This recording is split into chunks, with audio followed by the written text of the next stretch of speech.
So today, starting with this, we are going to do the regulation of gene expression, which is the chapter number 33 of the Lippincott book of biochemistry. Now, first of all, what is gene expression? Gene expression is the conversion of the gene into a functional gene product. For example, gene is a region on the DNA which codes for a specific protein. So conversion of this code into the specific functional gene product, which is actually protein or messenger RNA, is known as gene expression. Now we come to next thing, that is some genes are constitutive whereas others are regulator gene. Constitutive gene are like they are working in all time and they encode the products needed for basic cellular functions, whereas regulated genes, they are only switched on and their regulation is only done, or their conversion to the messenger RNA is only done when we need certain products to be produced.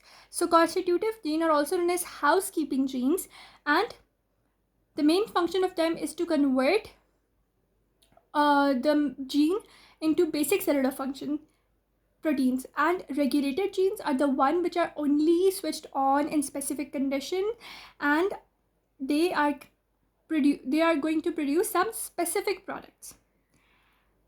For example, regulation of genes occurs in fibrinogen alpha chain expressed only in hepatocytes. Now let's do it. Look in this diagram.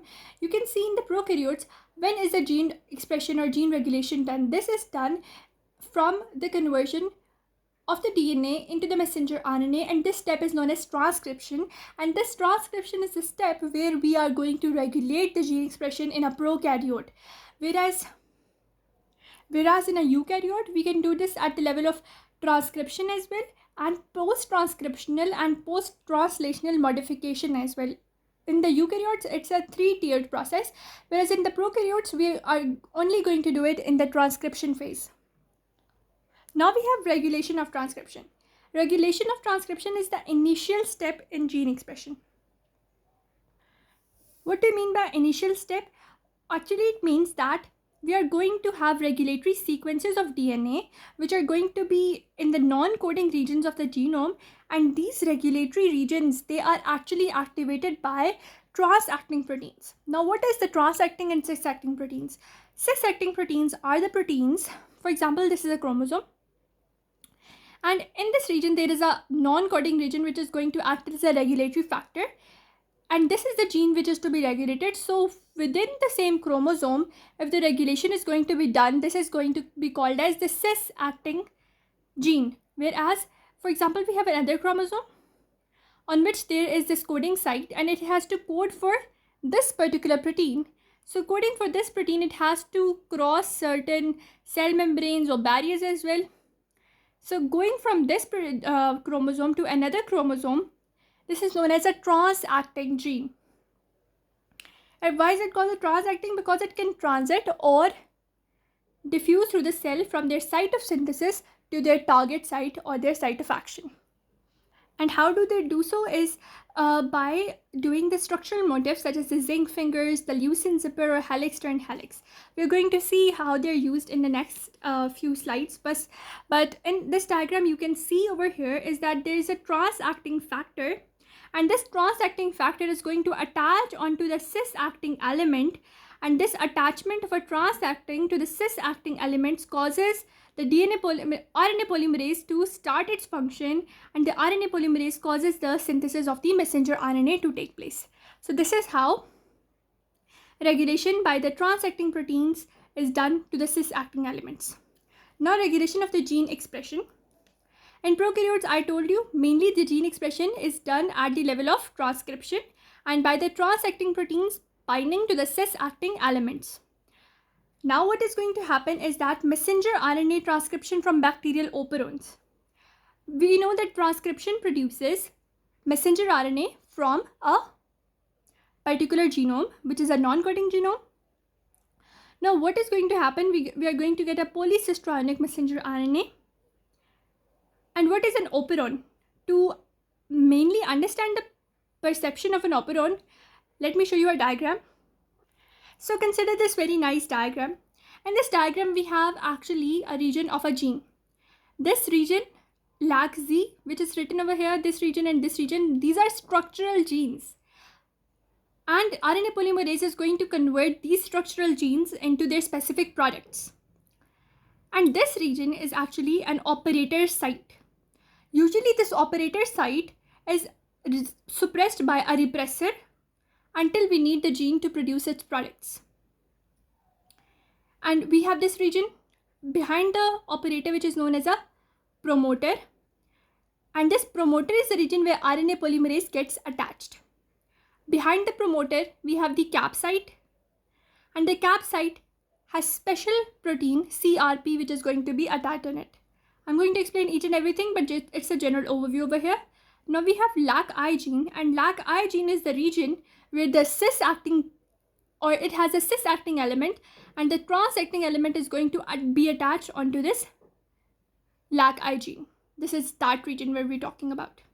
So this is the whole presence or whole landscape of a gene. Now we'll talk about the operators in bacterial operons. So the entire package that I showed you right now, it was called an operon, whereas operator is a specific region or a segment of the DNA that regulates the activity of the structural genes. Now this operator region,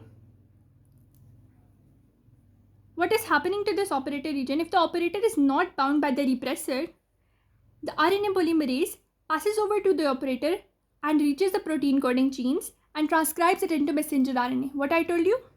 That if there is, this is the operator, and if there is no repressor attached onto the operator allows the messenger RNA to be attached, the RNA polymerase to be attached onto the promoter, and hence the RNA polymerase is going to do the transcription of these structural genes and convert them into their specific messenger RNAs.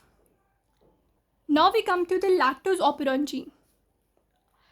The lactose operon gene is actually a gene in which the LAC-Z, LAC-Y, LAC-A genes are present, and they are going to be converted into something specific. How this is induced or on and how it is uninduced or off, let me show you this by the whole diagram.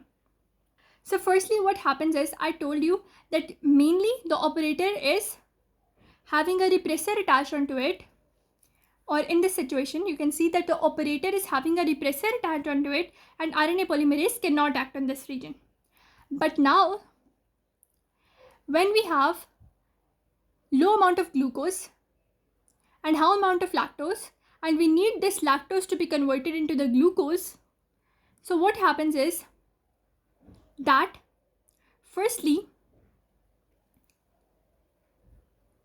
onto the cap site, the CAP gets attached with the CAMP. The cyclic adenosine monophosphates gets attached with the cap and it forms a CRP, or a catabolite or cyclic AMP regulatory protein. When this gets attached, it is now a signal for the RNA polymerase to convert these genes into their specific products. Also, second thing is that when there is high amount of lactose, low amount of the glucose, the lactose get converted into the allolactose. This allolactose acts on the repressor which was attached on the operator. It allows the repressor to be removed from the operator. When it is removed, RNA polymerase is free to code this. And now what will RNA polymerase do? With this, the CRP protein, and with this repressor removed by allolactase, the RNA polymerase is going to move from the promoter region to this region of LAC-Z, LAC-Y and LAC-A gene. The LAC-Z gene is going to be converted into beta-galactosidase.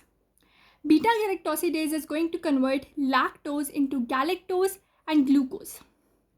Whereas LAC-Y gene is going to have the permease. And this permease is going to allow the lactose to enter into the cell. Whereas LAC-A gene, it is going to form thiogalactoside transacetylase, and this transacetylase is going to do the acetylation of the lactose. So this is how the operon is induced or on. And why it is induced? Because glucose is less and we want the lactose to be converted into the glucose. So we do this, and certain structural genes are switched on and hence we can get the messenger RNA to be formed. And the main thing is that LAC-I gene is present over there, and how it takes place is that LAC-I gene gets a trans-acting protein to be attached on it, and this trans-acting protein also regulates this whole gene expression as well. Now what happens is operon is uninduced. Either glucose is more, or we have both glucose and lactose in the blood. So what will happen, this glucose actually inhibits the cap region or the CAMP to bind to the cap site, and when there is nothing bound on the cap site, the RNA polymerase is not encouraged to convert them into their products. So now let's come to this, whereas operon is repressed or off. It happens when glucose is more and lactose is less. It means that glucose is more, and glucose is the main some, you can say, the main molecule which is going to be converted, I was short of words, the main molecule which is going to be converted into the to provide our energy. So what happens is when glucose is more, lactose is less, there will be no allolactose.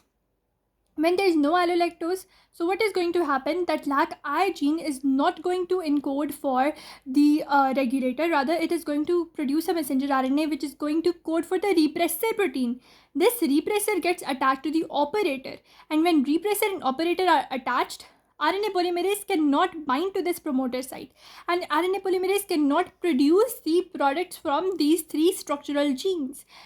No messenger RNA and therefore no protein are produced. Transcription is prevented because repressor is bound to the operator, and the cap protein, the adenylyl cyclase, which is the enzyme which converts ATP into the cyclic AMP. Now this adenylyl cyclase is not there, it's inactive in the presence of glucose, and hence the cap cannot be bound to the CAMP. When it's not bound to the CAMP, it cannot attach to the cap site. So repressor here, no protein over here to be attached, and a repressor being coded, RNA polymerase cannot get attached here, no structural genes, no proteins, no nothing, no messenger RNA is produced. Whereas in the induced form, on form, the adenylyl cyclase was there, it was getting attached to the cyclic cap, CAMP, along with the cap they formed this CRP, that was the cyclic AMP regulatory protein getting attached to the cap site. LAC-I gene was not coding for the repressor, so no repressor was being attached to the operator site. Also, the allolactase was there. The allolactase was removing the repressor from the operator site. Both the actions, the cap site thing, the operator removed from the suppressor or repressor.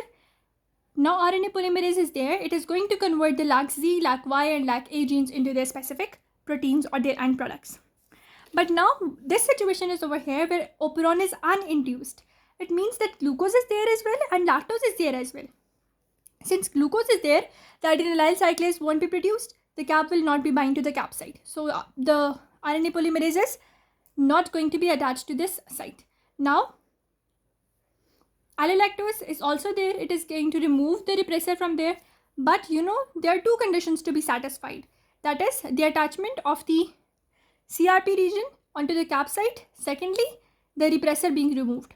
So nothing is binding over here, but the repressor is removed. So RNA polymerase will not be able to do its activity unless this cap site is bound and the repressor is removed. So one condition satisfied, it means that the RNA polymerase cannot work until both the conditions are satisfied fully. So it is all that I told you. Lactose operon, which is going to have LAC-Z gene, which is going to encode for beta galactoside. Lactose to glucose is converted. Then LAC-Y codes for permease, which allows lactose to be entered inside the cell. Thiogalactoside, it encodes for the acetylation of the lactose. Then we come over here. I was telling you the cap site. The cap site is actually the catabolite activator protein site. And this catabolite activator protein gets attached with the cyclic AMP regulatory protein, which is actually the cap substance bound with the cyclic AMP. And it is only activated in the presence of, in the absence of glucose. When only glucose is available, there is repression. There is no bounding of the CRP protein to the cap site. Secondly, when lactose is available, allolactose is there, adenylyl cyclase is there, the cap site is occupied, the repressor is unbound.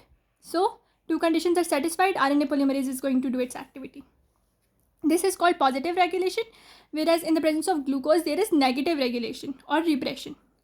When both glucose and lactose are available, there is no positive, no negative regulation. Rather, it is uninduced condition in which cap site is unbound, but repressor is removed. Repressor is removed, cap is unbound.